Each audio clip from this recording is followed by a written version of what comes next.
All right, so tonight I wanted to take the 30 odd videos that I've made over the past year regarding COVID and combine them into one video and kind of march through time and through the research that supports natural strategies to help deal with the COVID infection and help those people out there who are trying to decide, should I get the vaccine? Should I not get the vaccine? What are natural strategies available to me if I do or I don't? Or if it's not a vaccine question, but just should I fear COVID or not? I hope this video helps kind of give you information from the research that supports that there are natural things you can do regardless of what the dogma has been since the start, saying, hey, there's nothing we can do until there's a vaccine ready. That was never true. And with each passing day, it's less true. So let's dive in and maybe we can get an understanding of the whole picture and what the options are available to you in terms of natural strategies to support optimal defense against the COVID infection or optimal response to a vaccine or optimal recovery from infection. Regardless, I made a video very early on, I think it was March probably of 2020 in the COVID pandemic, and the title is Principles Over Pandemic. And the point of the video was that regardless of the pandemic or regardless of the thing that you fear is going to affect your health, the principles of health are the same. So whether it's COVID-19 or swine flu or bubonic plague, the principles of health are the same. You must be practicing optimal nutrition. You must be getting physical activity.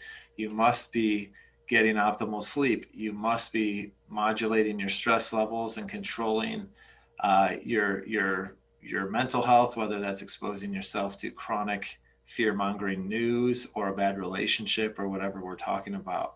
So those principles are the same, whether you're hoping to prevent infection, recover from infection, have an optimal response to a vaccine, it doesn't matter. Health is only created by these things. Health is not created by a vaccine. Health is not created by lockdown or a mask. And that's all been proven with time as we've moved through all of this. So we'll start with this study from the European Journal of Epidemiology that was looking at, early on, the world locked down, right? And so the world immediately went against the principles of health. They locked down. We went sedentary, right? Gyms closed. People didn't go outside unless they absolutely had to. All of these things stopped our mobility.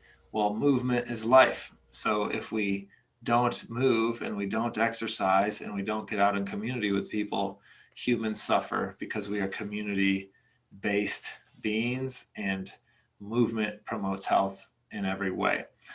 So in April, this study came out and basically the authors looked at COVID and lockdown and quarantine and what was the effect. And what they ultimately said is the world should not be locking down. If we're going to quarantine, we need to do inverse quarantine and target it. And basically the way that they suggested targeting it is towards the age groups that are most at risk of severe outcomes to COVID. And so this chart shows fatality percentage on the y-axis and age at infection on the x-axis. And it's clear that, from about 60 on up, the fatality risk is drastic, but from birth to age 60, there's basically no risk of death. And so what they said is, based on this data, we should not be locking down the entire planet. We should be doing targeted quarantines of those aged people at risk. So what that means is not if you're 70, it doesn't necessarily mean you need to quarantine, but if you're 70 with comorbidities, the obesity, the diabetes, the cardiovascular disease, et cetera, well, then maybe that would be prudent to quarantine those people because they're at higher risk. But to shut down the whole world is not the best choice. And what they say here at the end of the study is, within the low-risk population, not isolating itself, COVID-19 can spread and will produce illness. However, COVID-19 among low-risk populations like younger, healthy people exceptionally produces death, so very rarely produces death, and helps reach herd immunity in less time than isolating the whole population, right? So if we allow young, healthy people to get infected, there's more exposure faster. And so you develop that herd immunity, which, you know, is supposedly the holy grail behind the vaccine message, right? We need X percent of the population to be vaccinated so we have herd immunity and we can move on with our lives. Well, guess what? We have herd immunity without vaccines. We had it before vaccines. And we could have had it faster if we didn't lock down everybody. Furthermore, the reduction of the time to reach herd immunity reduces the risk that the pathogenic strain or that the pathogen strains becomes more aggressive. So in other words, if we don't lock down everyone and let it spread through the population faster, then we have less development of more pathogenic variants, like, you know, you hear about on the news happening in Brazil and those sorts of things. So the more we let humanity be exposed and the faster that the healthy young population is exposed, the faster we're over it. And while we're allowing that to happen, it would have been a better idea to quarantine in a targeted way just the elderly comorbid people or elderly people with comorbidities. And that's reinforced by a paper written by Dr. Jeffrey Bland early on called The Pandemic Within a Pandemic. And in this paper, he talks about that the true pandemic is not the virus. The true pandemic is chronic disease, right? The comorbidities that increase risk of severe outcome. Obesity, diabetes, heart disease, etc. And so for years, different people in the healthcare arena and in the scientific arena have been saying non-communicable diseases or chronic diseases like heart disease, diabetes, etc., are spreading at a rapid rate, and they are setting us up as a ticking time bomb to be susceptible to an opportunistic microbe to cause a pandemic, right? So pre-COVID, every year, 15 to 30% of common colds were caused by coronaviruses. Coronavirus is not new. SARS-CoV-2, which is, you know, COVID-19, is a new strain of a coronavirus, but coronaviruses are not new. Humans have been exposed to coronaviruses and co-evolved with coronaviruses forever. So coronaviruses are not new, and they cause a common cold, and they don't kill healthy people. But if the entire planet is unhealthy because of a pandemic of chronic disease based on the true pandemic of unhealthy lifestyles, well, now a common cold seems like a pandemic virus, but the true pandemic or the true killer was not the COVID. The true killer was the poor lifestyle, the poor health, the chronic disease of the nation and of the world. So it would have been better to educate on how to create optimal health than to lock down and scare everyone into a certain, you know, vaccine or medical product that makes money for somebody but doesn't ultimately create any health. And so one quote that I liked from him was, "The global boom in premature mortality and morbidity from non-communicable diseases or chronic diseases shares many similarities with pandemics of infectious diseases. Yet public health professionals have resisted the adoption of this label. It's increasingly apparent that chronic disease are actually communicable conditions, and although the vectors of disease are non-traditional, the pandemic label is apt." So how do you spread a chronic disease, a non-communicable disease like type 2 diabetes? Well, through family, through, you know, people would say, "Oh, my type 2 diabetes is genetic." Well, type 2 diabetes is not genetic, it's familial, right? Your parents have type 2 diabetes and they practice a certain nutrition, they practice a certain lifestyle in terms of physical activity and stress and sleep, etc. Well, if you learned how to live from your parents who have type 2 diabetes, and you live that lifestyle, what are you going to have? Type 2 diabetes likely. And so it's spread that way through lifestyle, through ways of living. And so you can do that with any of the chronic diseases. We learn from our ancestors or from our predecessors, from our parents, from our family, from our friends, teachers, preachers, you know, doctors, that sort of thing. And so our society is what? Fast food on every corner. You know, it's the majority of people don't go to the gym versus go to the gym. The majority of people are stressed out. The majority of people have poor sleep. All of these things affect inflammatory states. All of these things affect insulin sensitivity. All of these things promote chronic disease, obesity, type 2 diabetes, etc. So the real pandemic is the pandemic of chronic disease, and the coronavirus just happens to be the most recent straw that broke the camel's back, so to speak, that gets all the credit and gets jumped on from a propaganda standpoint as the enemy and the fear tool to get you to make huge behavioral change. But unfortunately, the behavioral change they're having us do is not promoting health, right? It would have been better if they used it to fear you into better nutrition, going to the gym, sleeping better, lower stress. That would have been, you know, arguably semi-ethical and worthwhile. But what they do, they closed the gym. They had you lock yourself in your house, but they let McDonald's stay open. They let ABC stay open, you know, but the actual health promoting things got shut down. So why do some people have asymptomatic experience? Why do some have mild infection? And why do some have serious infection? Well, because there's different people have different levels of health going on for various reasons. And this chart helps us understand it. So, you know, COVID or SARS-CoV-2 is a virus spread through the air.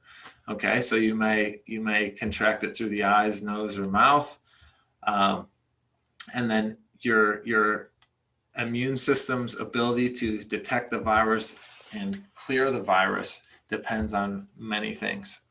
In my best-selling book called The Autoimmune Answer, one of the 3 pillars of health that I talk about is the exposome, and the exposome is everything you've been exposed to in your life since conception and even preconception that impacts your epigenetics and your health. And part of that is your immune response. So if you've had, so what's included in that? Were you a vaginal birth? Was your mom healthy and low stressed and not on medications while you were developing? Were you a vaginal birth? Were you breastfed? Did you have antibiotics too early in your life? Were you abused, or was there trauma? There's all kinds of factors that we've discussed in multiple different ways. But the better the exposome, the better the immune system.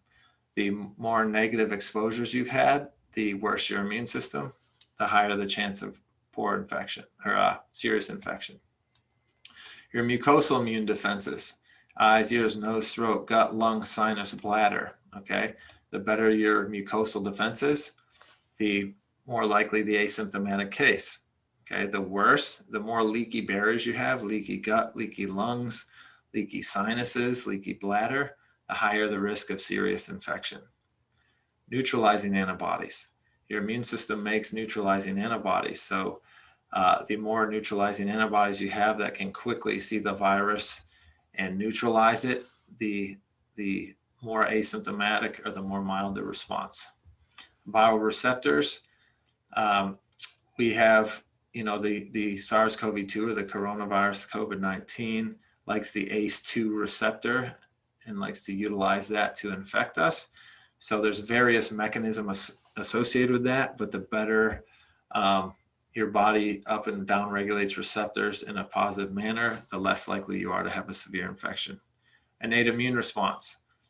The more robust your innate immune response, the more optimally it responds, the more likely you have an asymptomatic case. Okay, these are the first line of defense. The second the virus, enters the body and pulls that fire alarm, the faster they respond and more efficient they respond, the less likely you'll be symptomatic, less likely you'll go to be severe. And the innate immune response is where a lot of these nutrients that we hear about that, that the mainstream media denies can help us, but since day one, I've been saying can be helpful. They function to promote a better innate immune response. Your vitamin C, your zinc, your vitamin D, your vitamin A, your glutathione. All of these things promote optimal innate immune response. And the better the innate immune system responds, the weaker the hold that the virus gets on your body, and the less likely you are symptomatic. And then the more anti-inflammatory your cytokines, the less likely your infection is severe. Now, the caveat here is the anti-inflammatory response must be timed properly. And we'll get into that later in this video on a different study. But if you're too anti-inflammatory too early, that could prevent you from mounting a response to the virus, and the virus gets a stronger hold on your body and you have a worse response. So the timing is important as well. We've talked about that in other videos, and we'll talk about that later in this video as well. So the robustness or lack thereof of these different factors immunologically could determine why, you know, you and your spouse went to the same party, shook the same hands, touched the same doorknob, and he got sick and you didn't, right? These are the different things where we can have variability and uniqueness. Another area that is different for everybody is the gut. And this study was published and found an association between the health of your gut microbiota, so your probiotics, okay? And so the study found an association between the health of your probiotics or your gut bugs and the severity and outcome in COVID-19. So who would have thought that a supposedly upper respiratory infection only, who would have thought that the gut matters? But the gut matters in everything, just about. Why? Well, because up to 70% of your immune system is in your gut. So if your gut's a mess and the gut bugs are a mess, it's likely that the immune system is going to be dysfunctional, and then it's open game for infections and other things. So quickly, you know, this study found that an imbalanced gut microbiome composition exhibited stratification with disease severity concordant with elevated concentrations of inflammatory markers and blood markers like C-reactive protein, et cetera, et cetera. So essentially this said the worse that your gut microbiome health was, the higher the risk of severity of outcome. The gut microbiome is involved in the magnitude of COVID severity. So the worse your bugs, the higher the risk of a severe COVID case.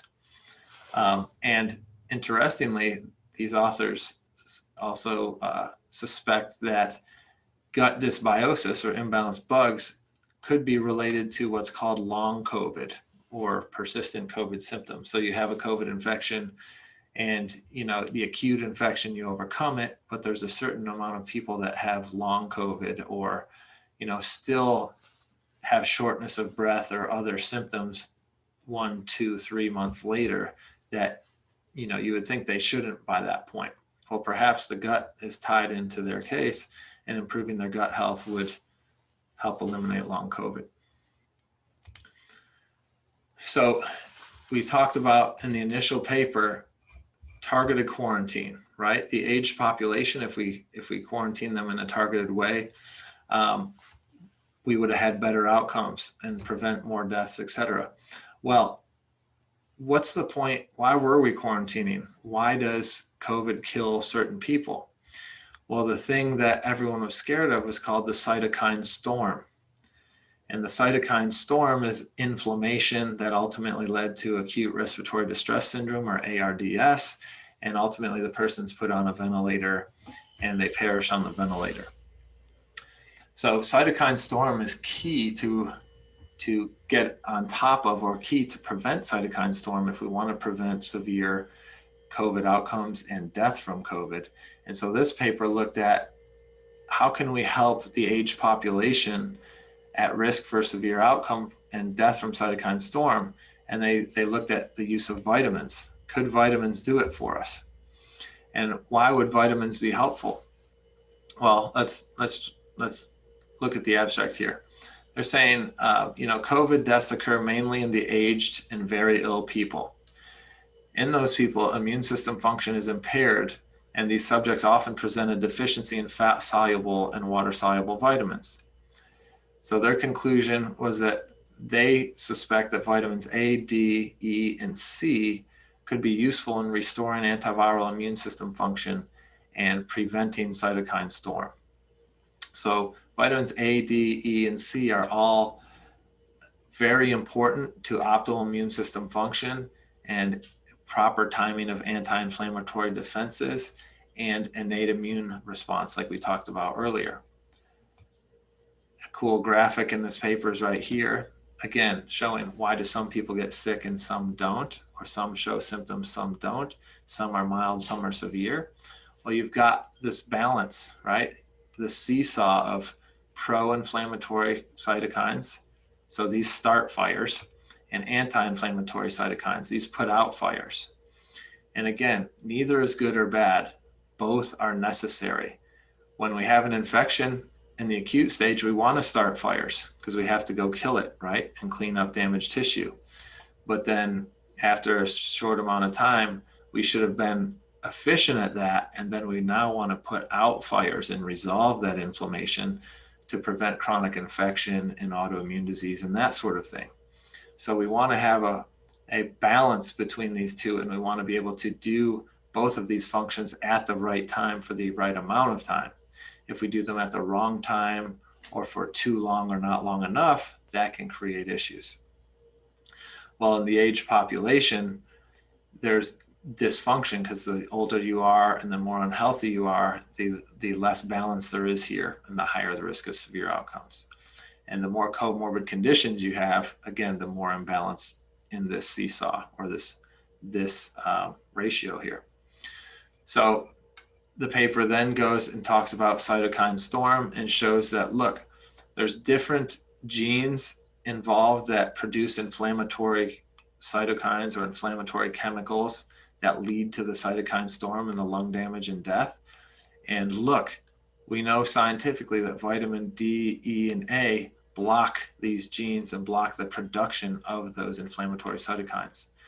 So even though mainstream media said, oh, vitamins are useless against COVID, well, that's not true. There's piles of research that have been around a lot longer than COVID that show that vitamins D, E, A, C, zinc, all these different nutrients prevent ARDS and cytokine storm and therefore prevent COVID deaths if we could get people to be sufficient in them. If, instead of saying stay in your house and don't move and put on this mask, the government instead said, hey, we're going to provide everyone with sufficient levels of vitamins D, E, A, C, etc., and promote a healthy lifestyle so that we don't have to worry about the pandemic. So how do we get those vitamins? Well, one way is nutrition. Let's do nutrition first.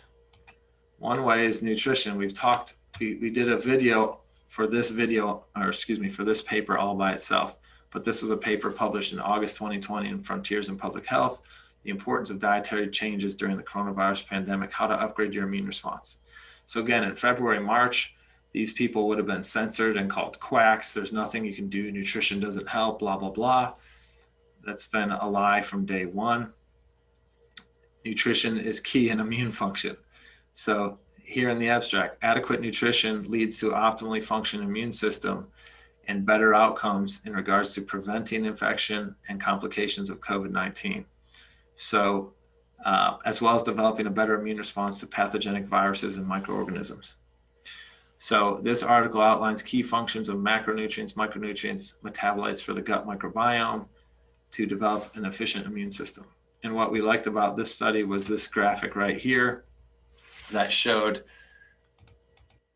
if you have poor dietary habits, that leads to decreased effectiveness of immune response and increased risk of infection and poor outcomes in COVID.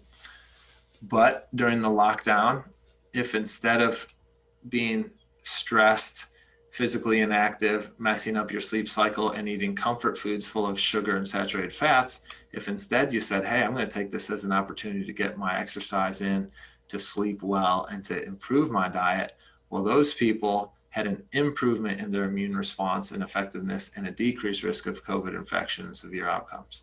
So nutrition, again, lifestyle, your choices, apple or donut, every meal, every day, determine your health and your your outcomes in anything, whether we're talking about risk of viral infection or risk of cancer development or atherosclerosis, etc. Same for physical activity. This paper was published in October 2020, Frontiers in Endocrinology, the urgent need for recommending physical activity for management of diabetes during and beyond COVID. What'd they do? They shut down the gyms. They told you to stay inside. What are the principles of health? You have to move, you have to sweat, you have to exercise. What's one thing that will promote obesity and type 2 diabetes? Being sedentary. So again, this would have seemed, heretical in February, but it would have been the right thing to do. Diabetes is the second most prevalent chronic disease in patients with COVID-19 and is highly associated with increased incidence of disease severity and death. Individuals with diabetes and poor blood sugar control have the worst prognosis. Okay, preliminary findings showed that COVID-19 quarantine led to a 33% reduction in physical activity, or a reduction of 3 hours or an increase of 3 hours of sedentary behavior per day. Okay, that's terrible. And more unhealthy food consumption and meal pattern. We estimate that this reduction in physical activity can increase the case of type 2 diabetes by 11 million cases per year and all cause of death by about 2 million cases per year worldwide. A few weeks reduction of physical activity levels result in deleterious effects on blood sugar, body composition, inflammation, blood pressure, vascular function, muscular fitness, balance, agility, etc. So these authors were saying we must get outside, we must get out of our homes, we must reopen gyms, we must get people exercising again.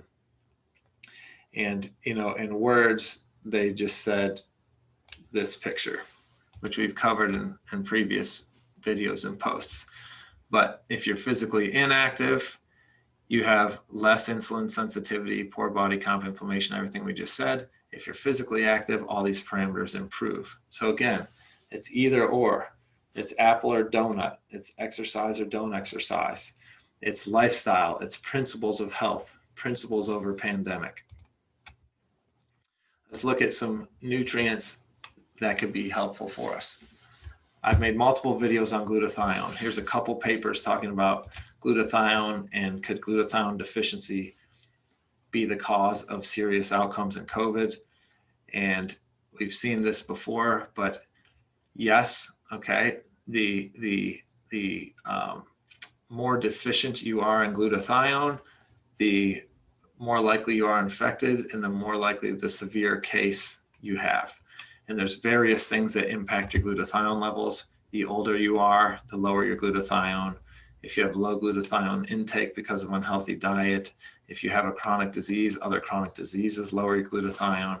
If you smoke, and if you're male, you're susceptible to lower glutathione as you age. So we want optimal glutathione. Glutathione's our body's master antioxidant. Well, ARDS, acute respiratory distress syndrome, kills because of oxidative stress. So if we're missing our master antioxidant, then we're more likely to rust or have that cytokine storm and a severe outcome. So glutathione is a natural product that our body makes that we can also supplement or take via IV or nebulizer or various ways in order to promote immune defense and promote our antiviral defenses. Vitamin C is another one that doctors all over the world were screaming, hey, use IV vitamin C. All my patients I use IV vitamin C with in terms of COVID do better.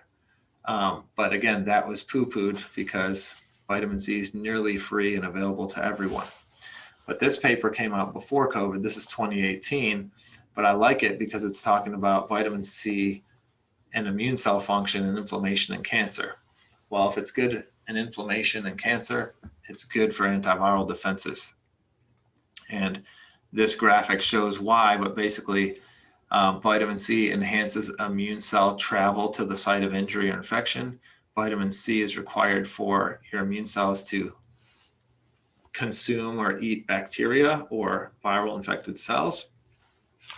Vitamin C finds tumors. Vitamin C improves Th1 immune response, which is our antiviral defenses, et cetera, et cetera. So vitamin C is key in antiviral immune response and key to optimal outcomes to COVID. This was, we're deducing that from this paper, whereas this paper, was authors, doctors, PhDs, again, crying out, hey, we're experiencing that early large dose IV vitamin C is the key treatment of choice for COVID-19. All right, preventing pneumonia, preventing ARDS and severe outcomes and death. The IV vitamin C is key. Why? Acute respiratory distress syndrome causes fatality by oxidative stress. Vitamin C plays a huge antioxidant role. So giving IV vitamin C in large doses right away helps prevent that cytokine storm. Vitamin D, we did a video just on this one, but I also wrapped in multiple other papers. This paper came out in October, and just look at the title. Insufficient vitamin D levels may be responsible for 90% of COVID deaths. Boom. Okay. A massive amount of the world population is deficient in vitamin D. I've seen numbers as high as 1 in 7. So there's 7 billion people on the planet. 1 billion people are deficient in vitamin D.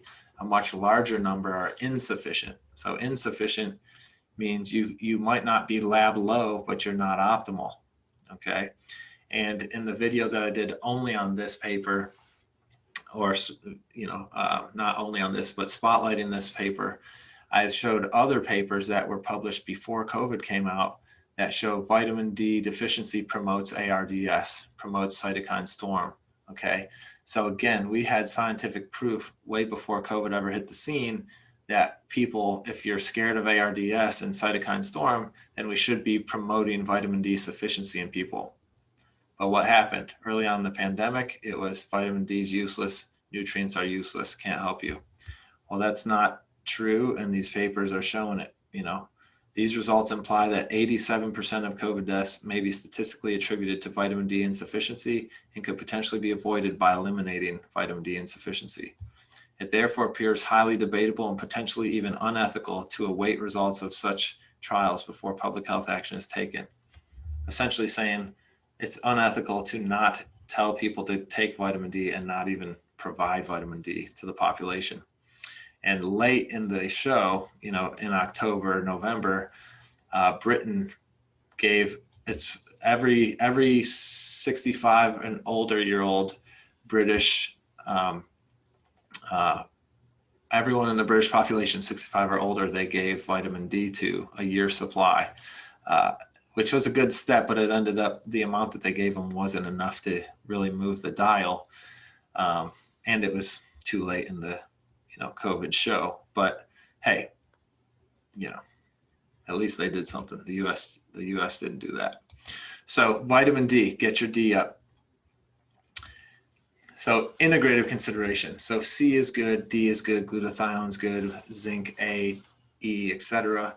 But again, principles over pandemic. Well, the principle of health is a healthy lifestyle, and a lifestyle doesn't include just nutrients and supplements.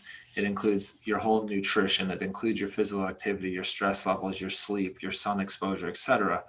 So we don't want to just say, well, take these supplements and see how you do. How can we integrate all the things we need for health and be consistent? Because remember, consistency is the only magic bullet in terms of health. So this paper sought to unify it all into integrating everything to promote optimal COVID prevention and or outcomes. So what do we want? We want adequate sleep, stress reduction, optimal diet, optimal nutrients. Okay, so that's this paper, which was, decent. An even better one was this one, which we covered and did a video all by ourselves with this one video dedicated to this paper. And this is a great paper, but this paper lays out, supplements, different steps, where you are in the infection and what supplements you should take and how much and all of that. So, they got into a phased approach, which means depending on where you are, in the COVID journey, you might want to take different actions. So if you're trying to prevent COVID, like you don't have active infection, well, then we want to do this, this, this, this, and this, say. If you have acute infection, we want to do these things. If you have acute infection that's escalating, the inflammation is going higher, like maybe you have a more severe case, then we want to do these things. And then if you've beat it and you're recovering, we want to do these things. So this is a paper that's more specific to where are you in the infection, and based on knowing that, we can be more specific in terms of, hey, take this, take that, you know, take these antioxidants for this, support your Th1 antiviral response for this. You know, if you're in acute infection, really emphasize these things, but not those things. It's an excellent, excellent paper with lots and lots of colors. We talked earlier about the inflammatory response, and here's a good graphic to talk about how we don't want to be anti-inflammatory too soon, or we don't want to be pro-inflammatory for too long, right? So the orange is the infection. Excuse me, let me get the right colors. Yes, the orange is the viral titer, that's the infection. The yellow is your pro-inflammatory antiviral response, and the red is your ability to resolve the inflammation. So this top one here shows a good mild clinical course, maybe even asymptomatic. You get infected, and then shortly thereafter you have the robust antiviral response, you knock it down, you beat it, say, and then your anti-inflammatory mechanisms hit in or kick in and put out the fires. Whereas this second picture is you have a viral infection, your immune response is delayed and not robust enough. So look, the virus gets a greater hold on you and you don't clear it. And then your anti-inflammatory mechanisms kick in and they have to go much higher to help you clear it. And you have a much longer course of infection and maybe long COVID before you accomplish that. So we need to have the right amount of pro-inflammatory response and the right amount of anti-inflammatory response in the right timing in order to have the best outcomes. And some of you who are on the video may remember this picture, but this was a great graphic showing two people, person A and person B, and time on the x-axis, inflammation on the y-axis. So this is the inflammatory state of each person at baseline. So person A is not very inflamed. Person B is inflamed before infection with COVID, right? Now we move forward in time and person is infected with COVID and their inflammatory status, the inflammatory status of both goes up. But because person B was inflamed to a higher level, say they had a comorbidity here, maybe they have diabetes, they were inflamed at baseline more than A. So when their inflammation spikes, they're closer to that risk of death threshold than the healthy person. So that can be the difference between what was a mild case and what was a fatal case, is they walked into COVID much more inflamed, right? They were obese, they were type 2 diabetic, what have you, versus being non-obese, proper lifestyle, proper principles practiced, and they just, you know, roll right through COVID. So great, great paper putting all the pieces together and talking about all kinds of things, which was covered in another video, and I recommend you check that out if you want to see more. It's on the COVID playlist on my YouTube channel. So that walks us through from start to finish, say, the COVID pandemic, and helps us answer, you know, are there natural things we can do? What's the best way to approach it? What lifestyle factors matter, et cetera, et cetera. So I hope this was helpful for people.